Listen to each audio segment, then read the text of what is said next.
ان کا خصوصی صدقہ ہمیں عطا فرما، خصوصی اللہ ہمیں خیرات عطا فرما۔ حضرات محترم، آپ لوگوں کے سامنے کل خصوصاً حضرت امام حسین رضی اللہ تعالیٰ عنہ کے نائب بن کر جو حضرت مسلم بن عقیل رضی اللہ تعالیٰ عنہ گئے تھے، ان کی شہادت کا پورا واقعہ میں نے آپ لوگوں کے سامنے پیش کیا کہ آپ کس طرح شہید ہو گئے، اور آپ کے ساتھ جو 2 بچے گئے تھے ان کی شہادت کی بات بھی میں نے آپ لوگوں کے سامنے پیش کی۔ حضرت مسلم بن عقیل رضی اللہ تعالی عنہ نے خط حضرت امام حسین کو لکھ دیا تھا۔ جب آپ کو خط ملا تو آپ نے فوراً مکے سے کوفہ کی طرف سفر کرنا شروع کیا، پورا ارادہ کیا، آپ نے مال سامان تیار کیا، اپنے گھر والوں کو کہہ دیا، لیکن پھر بھی صحابہ کرام رضی اللہ تعالیٰ عنہ روک رہے تھے، کیونکہ آپ لوگوں کو کوفہ والوں میں بھروسہ نہیں تھا، بارہا یہ تجربہ ہو چکا تھا، لیکن بڑی مشکل سے امام حسین رضی اللہ تعالیٰ عنہ مکے سے آپ سفر کے لیے روانہ ہو جاتے ہیں۔ بتاتے ہیں ایک جگہ پہ پہلے ایک انسان ملتا ہے، جب اس نے پوچھا آپ کو کہ اے امام علی مقام آپ کہاں جا رہے ہو، تو آپ نے کہا کہ میں کوفہ جا رہا ہوں۔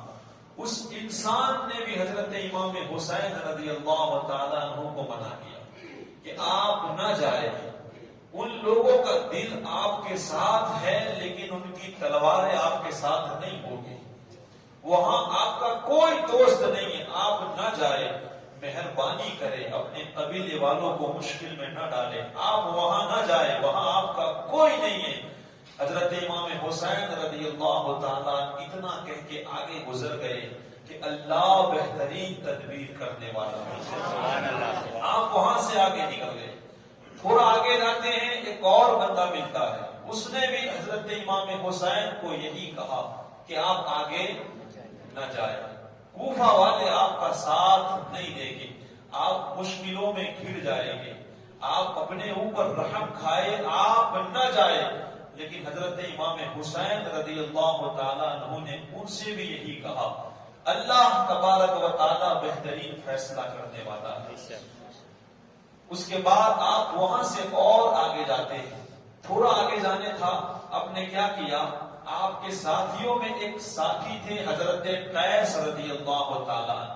جب آپ کافی دور نکلے تو آپ نے ایک خط لکھا کوفہ والوں کے نام، اور خط میں لکھا کہ میں مکہ چھوڑ کے کوفہ آ رہا ہوں، میں سفر کے لیے روانہ ہو چکا ہوں، میرے آنے سے پہلے تمہارا انتظام اپنا درست کر لینا، اس لیے کہ ابھی تک امام حسین کو وہاں کے ماحول سے خبر نہیں ملی تھی کہ وہاں کیا چل رہا ہے۔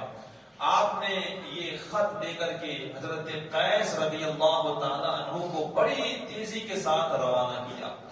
آپ بڑی تیزی کے ساتھ جب گئے تو آپ تو ابھی کوفہ پہنچے ہی نہیں تھے، اس سے پہلے جو ایک جگہ ہے قادسیہ، یہی سے پہرا لگا ہوا تھا، آپ کو وہیں سے گرفتار کیا گیا اور آپ کے ہتھیار لے لیے گئے، آپ کو ابن زیاد کے پاس بھیجا گیا۔ ابن زیاد نے کہا کہ اگر تم چاہتے ہو کہ تمہاری جان بخش دی جائے تو قلعے پہ چڑھ کے، دیواروں پہ چڑھ کے حضرت امام حسین کے خلاف تقریر کرو، مولا علی کے خلاف تقریر کرو۔ حضرت قیس رضی اللہ تعالیٰ عنہ نے کہا کوئی بات نہیں، مجھے دیوار پہ چڑھایا جائے۔ جب آپ دیوار پہ چڑھے تو آپ نے حضرت امام حسین کے نام کا خطبہ پڑھا، لوگوں سے کہا جو حق والے ہوتے ہیں نا کبھی موت سے ڈرتے نہیں، انہیں صرف اللہ کا ڈر ہوتا ہے۔ انہوں نے مولا علی کا خطبہ پڑھا، حسین کی تعریف کی اور کوفہ والوں کو آواز دی، اے کوفہ والوں، تمہارے خطوں کے لیے امام حسین تمہارے لیے یہاں آ رہے ہیں، تم لبیک کہتے ہوئے امام حسین کے قدم کے ساتھ قدم ملاؤ، ان کے اوپر اپنی جان کو قربان کر دو، نکلو اپنے گھروں سے، ان کی مدد کرو۔ اس کے بعد آپ نے مولا علی کی تعریف کی اور ابن زیاد کو بڑا برا بھلا کہا۔ جب اس نے یہ سنا تو بڑا غضبناک ہوا، اپنے سپاہیوں کو اوپر بھیجے، آپ کو وہیں سے شہید کر کے اوپر سے نیچے پھینک دیا گیا۔ اِنَّ لِلَّهِ وَإِنَّ إِلَيْهِ رَاجِعُونَ. یہ آپ کا سپاہی بھی اسلام کے نام پہ قربان ہو جاتا ہے. کہتے ہیں کہ امام حسین رضی اللہ تعالیٰ عنہ کا سفر ابھی جاری ہی تھا، ابھی تک آپ کو کوئی خبر نہ ملی. ایک جگہ آپ نے اپنے خیموں کو گاڑا، وہاں ایک کنواں تھا، تو وہاں آپ کو ایک خیمہ نظر آیا. تو آپ نے پہلے تحقیق کرائی کہ ذرا پوچھو کہ وہ خیمہ کس کا ہے. جب وہاں کوئی پہنچا اور تحقیق کی گئی تو پتا چلا کہ وہ حضرت زہیر رضی اللہ تعالیٰ عنہ کا خیمہ تھا. یہ وہ تھے جنہیں پہلے اہل بیت سے محبت نہیں تھی. امام حسین رضی اللہ تعالیٰ عنہ نے کسی کو بھیجا اور کہا کہ جاؤ ان سے کہو کہ امام علی مقام تم سے ملاقات کرنا چاہتے ہیں. تو انہوں نے ملاقات سے منع کر دیا. ان کی عورت نے کہا کہ عجیب بات ہے، رسول اللہ کا بیٹا تمہیں ملنے کے لیے بلا رہا ہے اور تم منع کرتے ہو، کیسے انسان ہو. اتنا کہنا تھا کہ اس کے دل میں تیر کی طرح یہ الفاظ چبھ گئے. اس نے کہا چلو ٹھیک ہے، میں ملاقات کرنے کے لیے جا رہا ہوں. جب آپ ملاقات کرنے کے لیے آئے تو ملاقات کرنے کے بعد خوشی خوشی جھومتے جھومتے اپنے خیمے کی طرف گئے اور وہاں جا کر کہنے لگے کہ جسے میرے ساتھ آنا ہو میرے ساتھ آئے اور جسے جہاں جانا ہو وہ جا سکتا ہے. اور اپنی بیوی سے کہا کہ تجھے میں طلاق دیتا ہوں، تو اپنے بھائی کے گھر تو چلی جانا، اپنے بھائی کے ساتھ تو میں کے چلی جانا. تو لوگوں نے کہا کہ عجیب حال ہے، یہ آپ کیا کر رہے ہو؟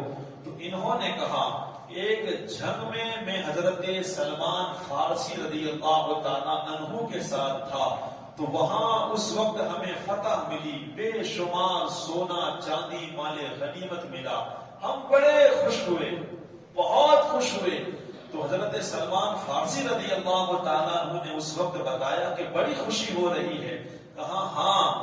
حضرت سلمان فارسی نے اس وقت فرمایا تھا ایک وقت ایسا آئے گا تم حسین کے ساتھ جنگ میں جاؤ گے، حسین کے ساتھ تم روانہ ہوگے ایک جنگ کے اندر، اور وہاں سے جو آپ کو مال غنیمت ملے گا وہ اس سے بھی بہترین ہوگا. سبحان اللہ سبحان اللہ. اب بتاتے ہیں کہ حضرت زہیر رضی اللہ تعالیٰ کربلا میں لڑتے لڑتے شہید ہو گئے. آپ سوچے سونا چاندی بہتر ہے کہ اللہ کے نام پہ شہادت بہتر ہے؟ سبحان اللہ سبحان اللہ. ایسی موت تو اللہ ہر کسی کو عطا فرمائے. تو آپ وہاں سے امام حسین کے ساتھ ہو جاتے ہیں. یہ قافلہ اور بڑھتا ہے. ایک جگہ کا نام بتایا جاتا ہے سعالبیہ. کیا نام؟ جب یہاں پہنچتے ہیں تو ایک آدمی غالباً اس کا نام بغیر تھا، اس کے ذریعہ حضرت امام حسین رضی اللہ تعالیٰ عنہ کو پتا چلتا ہے کہ حضرت مسلم بن عقیل رضی اللہ تعالیٰ عنہ کو شہید کر دیا ہے. اور ام ہانی جس کا آپ نے چرچا سنا، جسے قید کیا تھا، آپ کی شہادت کے بعد انہیں بھی بازاروں میں گھسیٹا گیا اور انہیں بھی شہید کر دیا. لیکن اب جب شہید کیا حضرت مسلم بن عقیل کی شہادت کی وجہ سے ان پر ایسا خوف طاری تھا کہ کوئی مکان سے باہر نکلنے کے لیے تیار اب نہ ہوا. ام ہانی کے لیے کوئی اب باہر نہ نکلا. جب یہ خبر امام حسین کو ملی، اب بار بار اِنَّ لِلَّهِ وَإِنَّ إِلَيْهِ راجعون پڑھنے لگے، بار بار پڑھنے لگے. اب آپ کو پتا چل گیا کہ کوفہ والوں نے ہم سے غداری کی ہے، تو اب وہاں جانے کا کوئی سوال پیدا ہی نہیں ہوتا ہے. وفاداری کے خطوط آئے تھے، اس لیے آپ جا رہے تھے. اب آپ کو جب یقین ہو گیا، پتا چل گیا کہ ان کی تلواریں ہمارے ساتھ ہیں، لیکن وہ ہمارے ساتھ نہیں ہیں، ان کی تلواریں ہمارے ہی خلاف اٹھے گی. جب آپ کو یقین ہو گیا تو آپ تھوڑی دور جانے کے بعد اپنے خیموں کو گاڑتے ہیں اور اپنے جو ساتھی تھے ان کو یہ بات بتاتے ہیں کہ اے لوگوں، ہم جہاں جا رہے ہیں وہ ہمارے ساتھ نہیں ہیں، اور ایک بات یہ ہے کہ ہمارے بھائی حضرت مسلم بن عقیل کو شہید کر دیا گیا ہے، انہیں شہید کر دیا ہے. اب جو بھی یہاں سے جانا چاہتا ہے وہ اپنے گھر جا سکتا ہے. تو بتاتے ہیں کہ جو بیچ میں سے کچھ لوگ ساتھ ہوئے تھے یا جو مکہ سے ہوئے تھے وہ چند لوگ چلے جاتے ہیں ورنہ جو آپ سے حقیقت میں محبت کرنے والے تھے، جو مدینے سے چلے تھے، حضرت زہیر رضی اللہ تعالیٰ، یہ لوگ آپ کے ساتھ رہے، اور ان لوگوں نے آپ سے یہ وعدہ کیا کہ ہم آپ کے اوپر جان قربان کر دیں گے، لیکن آپ کا ساتھ چھوڑ کے کہیں نہیں جائیں گے، ہم انتقام لیں گے حضرت مسلم بن عقیل رضی اللہ تعالیٰ عنہ کا۔ آخرکار اب آپ نے یہ فیصلہ کیا کہ اب تو کوفہ جانا نہیں ہے، کیونکہ بات پکی ہو چکی ہے کہ وہ غدار ہے۔ لیکن جب صبح ہوئی، یہ تاریخ پہلی محرم کی تھی۔ کون سی؟ پہلی محرم کی تاریخ تھی۔ آپ کا مڑنا تھا، لیکن حور 1000 لشکر لے کے وہاں آ جاتا ہے۔ کتنا؟ 1000 لشکر لے کے حور امام حسین رضی اللہ تعالیٰ عنہ کے پاس آتا ہے۔ یہ پہلی محرم کا دن تھا، دوپہر کا وقت تھا۔ امام حسین رضی اللہ تعالیٰ عنہ نے اسے پانی پلایا، سارے لشکر والوں کو پانی پلایا، ان کے جانوروں کو پانی پلایا۔ یہ محبت دیکھ کر، یہ اخلاق دیکھ کر حور اس وقت کچھ نہ بول سکا۔ اس کے بعد ظہر کی نماز امام علی مقام نے پڑھائی اور سارے لوگوں نے آپ کے پیچھے پڑھی۔ اس کے بعد امام علی مقام نے ایک تقریر کی۔ آپ کو پتا چل چکا تھا کہ یہ جو آئے ہیں وہ وفادار لوگ نہیں ہیں، یہ غدار لوگ ہیں۔ آپ نے اس وقت ان لوگوں سے کہا، اے لوگوں، اگر تم لوگ مجھ سے وعدہ کرتے ہو کہ تم میرا ساتھ دو گے تو میں کوفہ چلنے کے لیے تیار ہوں، اگر تم لوگ ساتھ دینے کے لیے تیار نہیں ہو تو پھر میں مدینہ جا رہا ہوں۔ اور اس کے بعد آپ نے بے شمار لوگوں کے نام لے کے بتائے کہ بتاؤ تم نے یہ خط نہ بھیجے تھے، یہ خطوط نہ بھیجے تھے۔ حور نے کہا کہ حضور میں کچھ بھی اس معاملے میں نہیں جانتا۔ پھر آپ نے وہ بوریاں جو خطوط کی تھی ان کے سامنے لا کر کے رکھی، سارے لوگوں کو خطوط دکھائے، لیکن کوئی بولنے کے لیے تیار نہ تھا۔ سارے لوگ خاموش کھڑے ہیں۔ عصر کی نماز کا جب وقت ہوا تو امام علی مقام نے فرمایا ان لوگوں سے کہ تم میرے پیچھے نماز پڑھو گے یا تنہا پڑھو گے؟ تو حور نے کہا کہ حضور نماز تو ہم آپ ہی کے پیچھے پڑھیں گے۔ ذرا غور کیجئے گا، کربلا کے میدان سے یہ بھی پیغام ملتا ہے۔ وہاں مسلم بن عقیل کا ساتھ مقتدیوں نے چھوڑا تھا، امام جسے بنایا اسے تنہا چھوڑا، اور آج یہاں کربلا کے میدان کے قریب امام علی مقام کو روکا گیا۔ پیچھے نماز پڑھتے ہیں لیکن کوئی ساتھ دینے کے لیے تیار نہیں۔ حق کا ساتھ دینا یہ بڑا مشکل ہے۔ یہ کیا ہے؟ مشکل ہے۔ ہماری زندگی میں یہ عادت ہمیشہ ہونا چاہیے۔ ہمارے علاقے میں، ہمارے سماج کے اندر، ہمارا اپنا ہو یا دشمن ہو، اگر وہ حق پر ہو تو ہم اسی کے جانب جھکا جائے، یہ نہ دیکھا جائے کہ یہ اپنا ہے یا غیر ہے۔ ایسے بے شمار واقعات ہیں، لیکن بات لمبی ہو جائے گی۔ تو ہمیشہ کربلا سے یہ پیغام ملا ہے کہ حق کا ساتھ، ہمیشہ حق کا ساتھ دیا جائے، اور حق کا ساتھ دو گے تو دنیا بھی کامیاب ہے اور آخرت بھی کامیاب ہے۔ آپ نے نماز پڑھی، نماز پڑھنے کے بعد آپ نے اپنے ساتھیوں کو حکم دے دیا کہ چلو گھوڑوں پہ سوار ہو جاؤ، ہم مدینے کی طرف روانہ ہوتے ہیں۔ لیکن جیسے آپ جانے لگے تو حور نے آپ کے راستے کو روکا، کہا کہ حضور میں آپ کو مدینہ جانے نہیں دوں گا۔ تو امام علی مقام نے فرمایا کہ تیری ماں تجھ پہ روئے، تو ایسا کیوں کر رہا ہے؟ تو حور نے کہا کہ حضور اگر کوئی اور ہوتا تو میں ضرور کچھ سناتا، لیکن آپ کی ماں تو اللہ اکبر، انہیں ہم کچھ نہیں کہہ سکتے۔ سوچے کتنا بڑا مقام ماں فاطمہ کا ہوگا۔ یہ اتنے پرہیزگار تھے کہ میں کچھ نہیں کہہ سکتا، لیکن حضور دراصل بات یہ ہے میں تو حکم کا پابند ہوں، مجھے ابن زیاد نے بھیجا ہے 1000 لشکر کے ساتھ، اور مجھے یہ کہا ہے حسین جہاں تمہیں ملے اس کے بعد تمہیں حسین کا ساتھ نہیں چھوڑنا ہے، جب تک کہ حسین کوفہ نہ چلے آئے، جب تک حسین، کیونکہ ابن زیاد کو بھی یہ معلوم تھا، بڑا چالاک انسان تھا وہ، کہ جب حسین کو پتا چل گیا یہاں کے حالات تو حسین آئے گے نہیں، تو اس نے پہلے ہی سے 1000 کا لشکر بھیج دیا، کہا میں آپ کا ساتھ چھوڑنے والا نہیں ہوں۔ لیکن امام حسین کو جب پتا چل گیا تو آپ کوفہ جانے کے لیے تیار نہیں تھے، آپ مدینے کا رخ کر رہے تھے. اب حور آپ کا راستہ بار بار روک رہا تھا، تو حور نے کہا کہ حضور ایک کام کیجیے. یہ بڑی محبت کرتا تھا امام حسین سے. کہنے لگا کہ آپ ایک کام کیجیے، آپ مدینہ بھی نہ جائیں، آپ کوفہ بھی نہ جائیں، آپ تیسرا کوئی راستہ اختیار کریں، آپ کا جہاں دل چاہتا ہے. اللہ اکبر. لیکن کہتی ہے نا، جہاں بندے کی موت ہوتی ہے بندہ خود بخود چلتا ادھر چلنے لگتا ہے. یہ جو تیسرا راستہ اپنایا حقیقت میں وہ کربلا کا راستہ تھا.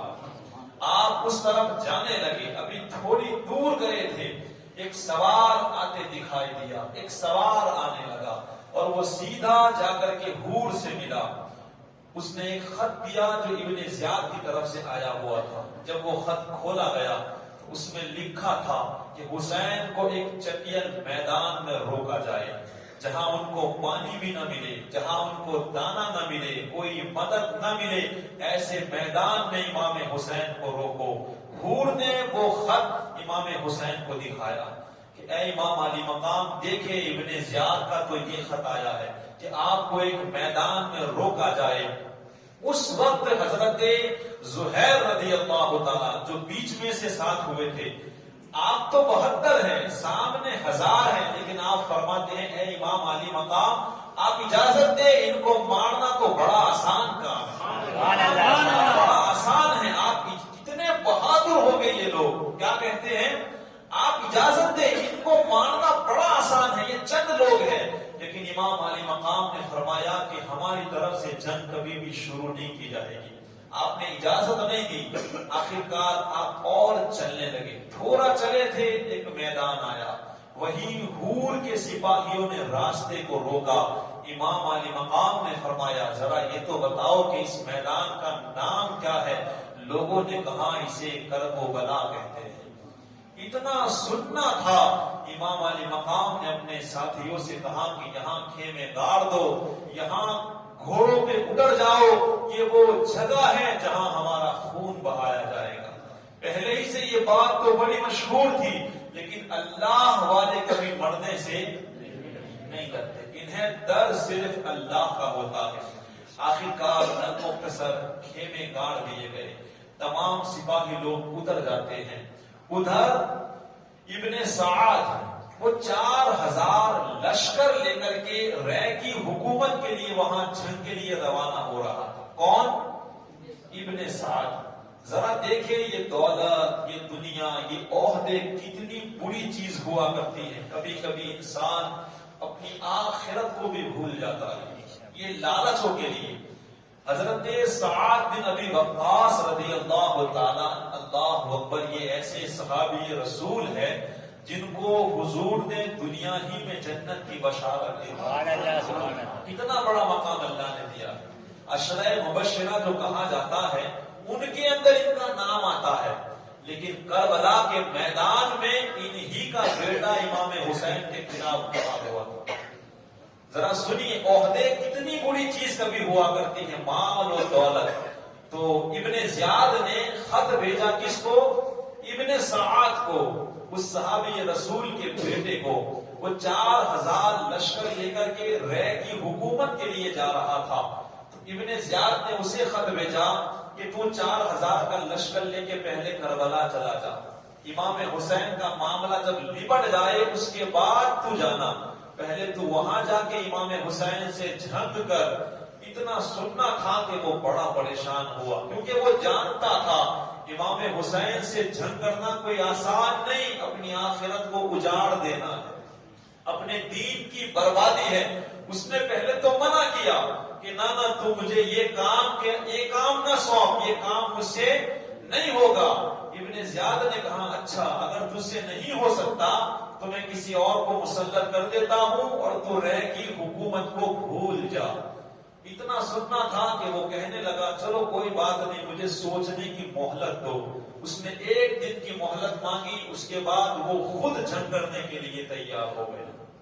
اس نے کہا اچھا میں حسین کے ساتھ جنگ کروں گا. اللہ اکبر، دیکھے یہ حکومت.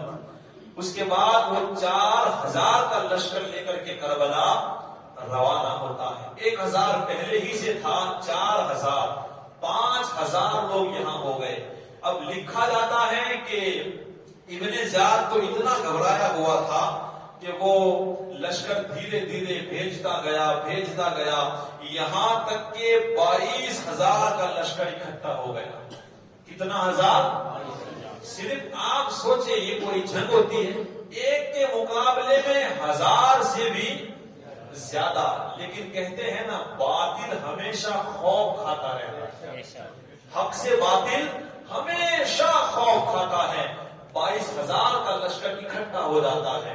ابن سعد امام علی مقام سے بات کرتے ہیں کہ آپ یہاں کیوں آئے ہیں؟ امام علی مقام نے کہا کہ دراصل میں آیا نہیں ہوں، مجھے بلایا گیا ہے. اگر میں 3 باتیں پیش کرتا ہوں، اس کے بعد جب رات کو ملاقات ہوئی تو آپ نے 3 باتیں رکھی. ایک یہ مجھے سیدھا یزید کے پاس بھیج دیا جائے، اس طرح میرے بھائی نے امیر معاویہ سے بات کی، میں بھی ڈائریکٹ بات کر لوں گا. دوسری بات، آپ ایسی جگہ چلے جائیں کہ سکون کے ساتھ پوری زندگی عبادت میں گزار دیں گے. اور تیسری بات، یا تو مجھے مدینہ واپس جانے دیا جائے. جب ابن سعد نے یہ باتیں سنی تو وہ بڑا خوش ہو گیا کہ امام حسین جنگ نہیں بلکہ صلح چاہتے ہیں. اس نے خط لکھا ابن زیاد کو کہ دیکھ معاملہ سدھر گیا ہے، امام حسین صلح چاہتے ہیں، اب ہمیں بھی چاہیے کہ ان کی کوئی ایک بات مان کر کے اس معاملے کو ختم کیا جائے. ابن زیاد نے بھی سوچا کہ چلو ٹھیک ہے، لیکن وہاں ایک اور فتنہ کھڑا ہوا تھا جسے دنیا شیما کہتی ہے. جب اس نے یہ دیکھا کہ ابن زیاد ماننے لگا ہے، اس نے پھر اس کے کان بھرنا شروع کر دیے کہ تم یہ کیا کر رہے ہو؟ امام حسین تمہاری زمین پر اتر چکے ہیں، 22,000 کا لشکر سامنے کھڑا ہے. اگر اب تم جھک جاؤ گے تو لوگ تمہیں کمزور کہیں گے، نہ جانے کیا کیا کہیں گے. تم ایسا نہ کرو، بلکہ امام حسین سے بیعت لو، نہ بیعت لے تو پھر انہیں قتل کر دو. اور میں نے تو سنا ہے کہ ابن سعد راتوں میں تنہائیوں میں امام حسین سے ملاقات کرتا رہتا ہے. اتنا سننا تھا کہ ابن زیاد بڑا غضبناک ہوتا ہے. اس نے فوراً ایک خط لکھا ابن سعد کے نام کہ میں نے تمہیں وہاں صلح کے لیے نہیں بھیجا، میں نے تمہیں جنگ کے لیے بھیجا ہے. یا تو بیعت لو یا امام حسین سے کہو کہ جنگ کرنے کے لیے تیار ہو جاؤ.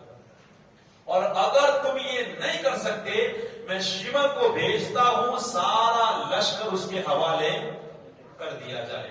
اتنا کہنے کے بعد وہ خط شمر کو دیا اور شمر کو اپنی زبان سے ایک اور بات کہی، اگر ابن سعد نہ مانے تو سب سے پہلے اس کی گردن کو اڑا دینا. اس کے بعد بڑی تیزی کے ساتھ شمر کربلا کے میدان میں جاتا ہے. ابن سعد کو وہ خط دیتا ہے. ابن سعد خط پڑھنے کے بعد بڑا گھبراتا ہے، پریشان ہو جاتا ہے کہ اے شمر، یہ تو نے کیا کیا؟ جو آگ بجھ رہی تھی تو نے اس کو زیادہ بھڑکا دیا، یہ تو نے کیا کیا؟ تو شمر کہنے لگا کہ ادھر ادھر کی باتیں نہ کرے، یا تو جنگ کرے یا سارا لشکر میرے حوالے کر دو. اس کے بعد ابن سعد اللہ اکبر، جو بالکل دنیا کے مالوں میں اندھا ہو چکا تھا، اس نے کہا نہیں، جنگ تو میں ہی خود کروں گا اور لشکر کو میں ہی سنبھالوں گا. اس کے بعد شور بڑھنے لگا، آوازیں بڑھنے لگی، یہ لوگ جنگ کرنے کے لیے تیار ہوئے. امام علی مقام اپنے خیمے کے پاس تلوار کی ٹیک سے وہ آرام کرنے لگے تھے. ان کی آنکھ لگ گئی تھی.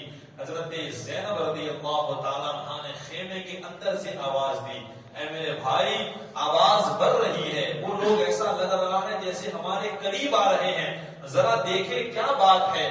حضرت عباس علم بردار رضی اللہ تعالیٰ عنہ کو امام حسین بھیجتے ہیں. ان سے پوچھو کہ اتنا شور یہ لوگ کیوں کر رہے ہیں؟ یہ نومی کی شام کا وقت تھا، وہ لوگ شور کر رہے تھے. جب جا کر پوچھا گیا، ان لوگوں نے کہا کہ بس اب جنگ کرنے کی باری آئی ہے، تم لوگ تیار ہو جاؤ، ہمیں اب جنگ ہی کرنی ہے، یا تو پھر یزید سے بیعت کرو. امام علی مقام رضی اللہ تعالیٰ عنہ کو جب حضرت عباس علم بردار نے یہ بتایا، امام علی مقام نے کہا کہ ان لوگوں سے کہہ دو آج رات کی ہمیں مہلت دی جائے. کتنی؟ 1 رات کی ہمیں اللہ کے لیے مہلت دے دو. اللہ اکبر، ذرا جملے سنیں. امام علی مقام نے کہا ان لوگوں سے کہو 1 رات کی مہلت دے، اس لیے کہ اللہ جانتا ہے کہ حسین کو نمازوں سے کتنی محبت ہے، اللہ جانتا ہے حسین کو قرآن کی تلاوت سے کتنی محبت ہے. اللہ جانتا ہے حسین کو استغفار سے کتنی محبت ہے. اے حسینیو، اگر ہم حسینی ہے تو ہم کس سے؟ ہمیں اپنے نفس سے زیادہ محبت ہے. کس سے؟ ہمارا نفس جو کہتا ہے ہم اس کے پیچھے بھاگتے ہیں. دین نے جو کہا ہے ہم اس کے پیچھے چلنے کے لیے تیار نہیں ہوتے ہیں. امام علی مقام نے ایک رات کی مہلت بھاگنے کے لیے نہیں مانگی، سانسیں نہیں مانگی، بلکہ اپنے رب کے لیے مانگی ہے کہ اب ایک رات جو زندگی کی بچی ہے میں اللہ کے آگے خوب سجدے کر کے مزے لے لوں، قرآن کی خوب تلاوت کروں، اللہ کو میں منا لوں، استغفار پڑھ لوں. بتاتے ہیں کہ اس رات کو دل کھول کے سارے لوگوں نے عبادت کی، استغفار پڑھا، نمازیں پڑھتے رہے، قرآن کی تلاوت کرتے رہے. اس رات بھی امام علی مقام نے اپنے چاہنے والوں سے کہا تھا، اے لوگوں، یہ لوگ صرف میرے خون کے پیاسے ہیں، مجھے قتل کرنے کے بعد یہ کسی کو قتل نہیں کریں گے. اگر تم چاہتے ہو تو اندھیرے میں تنہا روانہ ہو جاؤ، چلے جاؤ، لیکن وہاں سے کوئی جانے کے لیے تیار. بڑی لمبی باتیں ہیں یہ. سب لوگوں نے اپنا اپنا خراج پیش کیا، اپنی اپنی محبت پیش کی. کہاں آپ کے بعد ہم جی کے کیا کریں گے، ہم آپ ہی کے ساتھ شہید ہو گئے. المختصر یہ رات بھی گزرتی ہے، پوری رات قرآن پاک سے انہوں نے مزے لوٹے، سجدوں سے مزے لوٹے، استغفار پڑھتے رہے، پوری رات اللہ کو مناتے رہے. جب صبح ہوئی امام علی مقام کو کتنی فکر تھی اپنی قوم کی. صبح کو بھی ان لوگوں نے امام علی مقام ان لوگوں کے سامنے جا کے خطاب دیتے ہیں، اے لوگوں، ابھی بھی وقت ہے، اپنے ہاتھوں کو اہل بیت کے خون سے نہ رگو. دیکھو مجھے، میں وہ شخص ہوں جس کے بارے میں تمہارے نبی نے کہا کہ میرا حسین جنتی نوجوانوں کا سردار ہے. ذرا دیکھو اس نانا کو کیا منہ دکھاؤ گے، ذرا دیکھو میں کون ہوں، میں اہل بیت کے گھرانے سے ہوں، میرے برابر کا کوئی شخص تمہیں اس زمین پر نہیں ملے گا، میں نوازا ہوں. ایک بڑی لمبی آپ نے تقریر کی، ان کو بار بار سمجھاتے رہے، لیکن یہ لوگ شور کر کے کہنے لگے ہمیں کچھ نہیں، بس آپ بیعت کریں یا جنگ کے لیے تیار ہو جائے. بلا آخر امام علی مقام جب واپس تشریف لاتے ہیں، ابن سعد کہتا ہے کہ اب جنگ کا وقت آ چکا ہے. وہ جھنڈا جب آگے کرتا ہے جنگ شروع کرنے کے لیے تو حور کھڑا تھا ابھی اسی جماعت کے اندر. حور نے کہا کہ اے ابن سعد، کیا تو واقعی جنگ کرے گا؟ تو اس نے کہا کہ ہاں میں جنگ کروں گا. حور نے کہا کہ 3 باتیں میرے حسین نے پیش کی ہیں، تجھے کوئی بھی منظور نہیں. کہا میں کیا کروں، میرے ہاتھ میں ہوتا تو میں کچھ کرتا، لیکن ابن زیاد حاکم ماننے کے لیے تیار نہیں ہوتا، میں کیا کروں؟ اب ایک ہی جگہ ہے کہ جنگ کی جائے. حور اس وقت کانپنے لگے، آپ کا پورا جسم تھر تھر تھر کانپنے لگا، جیسے کوئی خوف شریر میں آ رہا ہو. کسی نے یہ دیکھ کے کہا کہ اے حور، میں نے تو سنا ہے کہ جب مجھے کوئی پوچھتا کہ سب سے بڑا بہادر کون ہے تو میں تمہارا نام دیا کرتا تھا. اب جنگ کا وقت آیا ہے، تم کانپ رہے ہو، تم خوف سے مر رہے ہو. سنو حور نے کیا کہا. حور نے کہا کہ اے انسان، میں ابھی ایسی جگہ کھڑا ہوں، سوچ رہا ہوں ادھر دنیا ہے تو ادھر آخرت ہے، ادھر جہنم ہے تو ادھر جنت ہے. میں بیچ میں کھڑا ہوں اور میں نے دل سے یہ وعدہ کیا ہے، میرے جسم کے ٹکڑے ہو جائے یہ میں گوارا کر سکتا ہوں، لیکن اپنی آخرت کو نہیں بگڑنے دوں گا، اپنے دین کو برباد نہیں ہونے دوں گا. بس یہی ان کے اوپر خوف کسی کا نہیں، اپنی آخرت کا خوف تھا، کہیں اللہ ناراض نہ ہو جائے. آج ہم سوچیں ہماری زندگی کے لیے کہ ہم کیا کر رہے، کہیں ہم اپنی آخرت نہ بگاڑ کے بیٹھے. حور اپنے گھوڑے کو ایڑی لگاتا ہے اور امام علی مقام کی بارگاہ میں جاتا ہے، زارو قطار روتا ہے، معافی مانگتے ہیں، اے امام علی مقام، میں وہ شخص ہوں جس نے آپ کے راستے کو روکا، میں وہ انسان ہوں جس کی وجہ سے آپ کا پانی بند ہوا. اے امام علی مقام، میں سچ کہتا ہوں مجھے کچھ نہیں معلوم تھا کہ ان لوگوں نے تمہارے ساتھ کیا کیا ہے، اور میں یہ بھی نہیں جانتا تھا کہ یہ سب ایسا کرنے والے ہیں. اگر مجھے معلوم ہوتا تو میں کبھی ان کا ساتھ نہ دیتا، لیکن دیکھیں اہل بیت کا کتنا بڑا دل ہے۔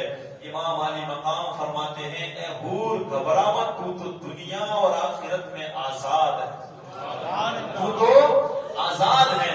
اس کے بعد ایک جنگ شروع ہوتی ہے۔ پہلے ابن سعد سب سے پہلے تیر پھینک کر کے یہ اعلان کرتا ہے کہ اے لوگوں گواہ رہنا، سب سے پہلا تیر میں نے پھینکا ہے۔ جب جنگ شروع ہوتی تھی تو ادھر سے ایک نکلتا، اس طرح جنگ چلتی رہی، شروع ہوتی رہی، ادھر سے بھی لوگ مرنے لگے، ادھر سے بھی شہید ہونے لگے۔ امام علی مقام کے ساتھ جو لوگ آئے تھے صحابہ کرام کے بیٹے، وہ پہلے شہید ہوتے ہیں۔ ہر کوئی امام علی مقام پہ اپنی جان کو قربان کرتا ہے، بے شمار لوگ اپنی جانوں کو قربان کرتے ہیں۔ ایک بہادر لڑتے لڑتے جب زخمی ہوتا ہے تو اس کی عورت محبت کے اندر خیمے سے باہر نکل جاتی ہے، وہ روکتا ہے لیکن وہ پھر بھی محبت میں اندر نہیں جاتی۔ امام علی مقام جب اس خاتون کو آواز دیتے ہیں تو وہ واپس خیمے کے اندر چلی جاتی ہیں۔ 1 2 3 اس طرح بے شمار لوگ امام علی مقام کے اوپر اپنی جانوں کو قربان کرتے ہیں۔ وقت کافی ہو رہا، میں اس لیے میں بڑی تیزی سے گزر رہا ہوں۔ کئی لوگ امام علی مقام پہ جان دیتے ہیں، حور بھی اپنی جان کو امام علی مقام پہ قربان کرتا ہے، بے شمار لوگ شہید ہوئے۔ وقت آیا حضرت امام حسن رضی اللہ تعالی عنہ کے بیٹے نے اجازت مانگی، جنہیں دنیا حضرت قاسم کے نام سے جانتی ہے۔ سبحان اللہ سبحان اللہ۔ بتایا جاتا ہے ان کی عمر 19 سال تھی۔ کتنے سال؟ 19 سال۔ ذرا سنیے گا، میں 2-3 شہادتیں بیان کر کے اپنی تقریر کو میں مکمل کر دوں گا۔ حضرت قاسم رضی اللہ تعالی عنہ کی عمر کتنی تھی؟ 19 سال۔ آپ امام علی مقام کی بارگاہ میں جاتے ہیں، اجازت مانگتے ہیں کہ چچا جان مجھے اجازت دی جائے۔ آپ اجازت دینے کے لیے تیار نہیں ہوتے، آپ کی بھائی کی نشانی تھی، آپ نے بڑا اصرار کیا، بلا آخر آپ کو اجازت دے دی گئی اور آپ میدان میں اتر جاتے ہیں۔ 19 سال کی عمر ہے۔ آج بھی ہمارے ماحول میں، ہمارے معاشرے میں 19 سال کے نوجوان آپ کو ملیں گے، لیکن حالات کیا ہے؟ یہ لوگ بھی بڑے بہادر ہوتے ہیں لیکن گیموں کے اندر بڑے ریکارڈ بناتے ہیں اور اس کے اوپر لوگوں کے سامنے چرچا بھی کرتے ہیں جیسے انہوں نے بہت بڑا کام کر دیا ہو، یہ بہت بہادر ہو۔ یہ ایسے لوگ، حالات یہ ہے ان کے، نہ قرآن پڑھتے آتا ہے، نہ نمازیں صحیح ڈھنگ سے یہ پڑھ پاتے ہیں۔ یہ ہمارا حال ہے، لیکن ہمیں کربلا سے کیا پیغام ملتا ہے؟ 19 سال کا نوجوان جب کربلا کے میدان میں آتا ہے، ادھر 1 2 نہیں، ہزاروں کی تعداد میں لوگ کھڑے ہیں۔ حضرت قاسم رضی اللہ تعالیٰ عنہ للکار کے اعلان کرتے ہیں، کون ہے جو علی شیر خدا کے پوتے کے سامنے آ سکے گا؟ سبحان اللہ۔ کہنے والے کہتے ہیں کہ جب حضرت قاسم میدان میں آئے تو ایسا لگ رہا تھا کہ آسمان کا چاند آج اتر آیا، اتنے خوبصورت ہو گیا۔ اللہ اکبر۔ آپ نے کئی مرتبہ للکارا، ہے کوئی جو میرا مقابلہ کر سکے؟ آپ تو بھوکے ہیں، پیاسے ہیں، اور ادھر تو کھا پی کے لوگ کھڑے ہیں۔ اتنے میں ابن سعد نے ایک پہلوان تھا جس کا نام ہے ارزق، یہ بہت بڑا پہلوان تھا۔ تو ارزق سے ابن سعد نے کہا، اے ارزق تو ان کے مقابلے کے لیے جا۔ تو ارزق کیا کہتا ہے کہ یہ میری بے عزتی ہے، یہ میرے لیے شرمندگی ہے۔ کیا ہے؟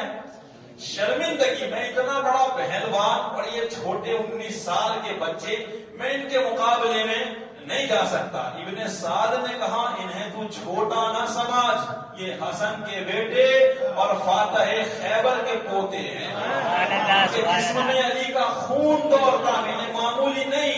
لیکن پھر بھی ارزق کہنے لگا کہ نہیں نہیں، کوئی بات نہیں، میرے 4 بیٹے ہیں، تو کسی ایک کو بھیج دے، ابھی ان کا سر اٹار کر کے لے آئے گا۔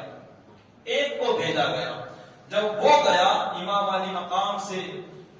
علی مقام کے بھتیجے حضرت قاسم سے جب لڑنے لگا، آپ نے چند منٹوں میں اسے فنار کر دیا، اسے آپ نے مار گرایا اور اس کی تلوار آپ نے اٹھا لی۔ وہ بڑی ذہن میں آلود کی گئی تھی، وہ تلوار آپ نے لے لی. یہ دیکھ کر کے اس کا دوسرا بیٹا بھی دوڑتا ہوا آیا. آپ نے اسے بھی چند منٹوں میں فنار کر دیا. ذرا اونچی آواز سے کہے اتنے میں تیسرا بیٹا گالیاں دیتا دیتا دوڑتا آیا. آگے اس نے کیا کیا؟ گالیاں دینا آپ کو شروع کر دی. لکھتے ہیں مصنف علی الرحمہ حضرت قاسم فرماتے ہیں تو گالیاں دیتا ہے لیکن علی کا خون کبھی گالی نہیں دیتا. علی کے خون کا پاور ہی وہ ہوتا ہے. کبھی کسی کو وہ گالی، ہماری شان نہیں ہے کہ ہم تجھے گالی دے. اچھا کوئی بات نہیں، بہت بولتا میں ابھی تجھے ٹھنڈا کرتا ہوں. اتنی دیر میں جب لڑائی ہوئی آپ نے اسے بھی فنار کر دیا. اتنے میں جب چوٹھا آیا، چوٹھے کے آپ نے کاندھے پہ تلوار چلائی، وہ نیچے گرا. جب وہ اٹھنے لگا تو آپ نے اسے بھی مار گرایا. جب یہ چاروں کو آپ نے چند منٹوں میں مار دیا اب ارزق سے نہ رہا گیا. وہ دل ملا اٹھا. اب اس کی شرمندگی اور بے عزتی نہیں ہو رہی تھی. وہ دوڑتا ہوا میدان میں آیا اور آنے کے بعد حضرت قاسم رضی اللہ تعالیٰ عنہ سے کہتا ہے اے قاسم دیکھ تیری موت تیرے سر پہ آ کر کے کھڑی ہے. میں بڑا ارزق پہلوان ہوں. ذرا جملے سنے جو لکھے جاتے ہیں. حضرت قاسم رضی اللہ تعالیٰ عنہ کہتے ہیں تو دوسروں کے لیے بڑا بہادر ہوگا. تو نے ابھی ہاشمی شیر کو نہیں دیکھا ہے.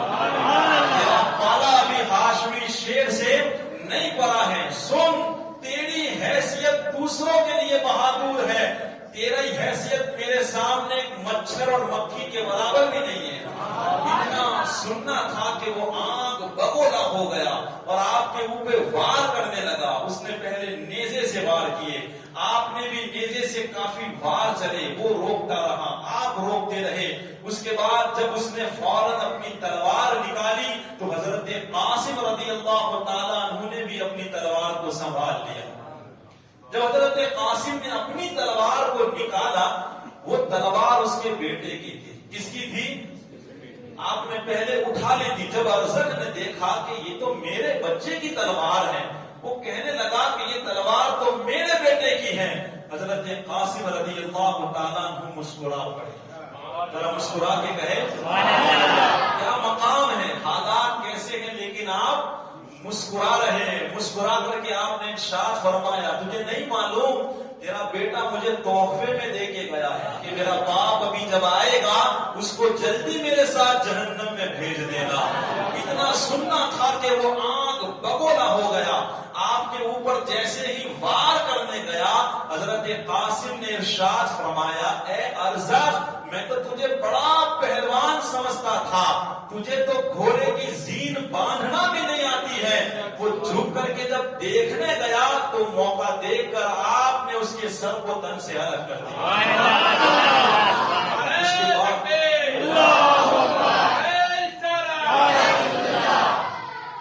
حضرات محترم اس کے بعد آپ بڑے پیاسے ہو گئے تھے. آپ اپنے چچا کے پاس گئے. کہاں کہ چچا جان صرف تھوڑا سا پانی ملے گا ان لوگوں کے لیے میں تنہا کافی ہو جاؤں گا، تھوڑا سا پانی. امام علی مقام نے اللہ اکبر ارشاد فرمایا اے میرے بیٹے فکر نہ کر، یہ دنیا کا کیا پانی ہے، تجھے آب کوثر پلایا جائے گا. نانا جان تمہارا انتظار کر رہے ہیں. ایسا پانی پیے گے تم کہ اس کے بعد کبھی تمہیں پیاس نہیں ستائے گی. بتایا جاتا ہے حضرت قاسم نے بڑی بہادری سے لڑے. آخرکار ایک شیر کتنے کتوں کو مارتا.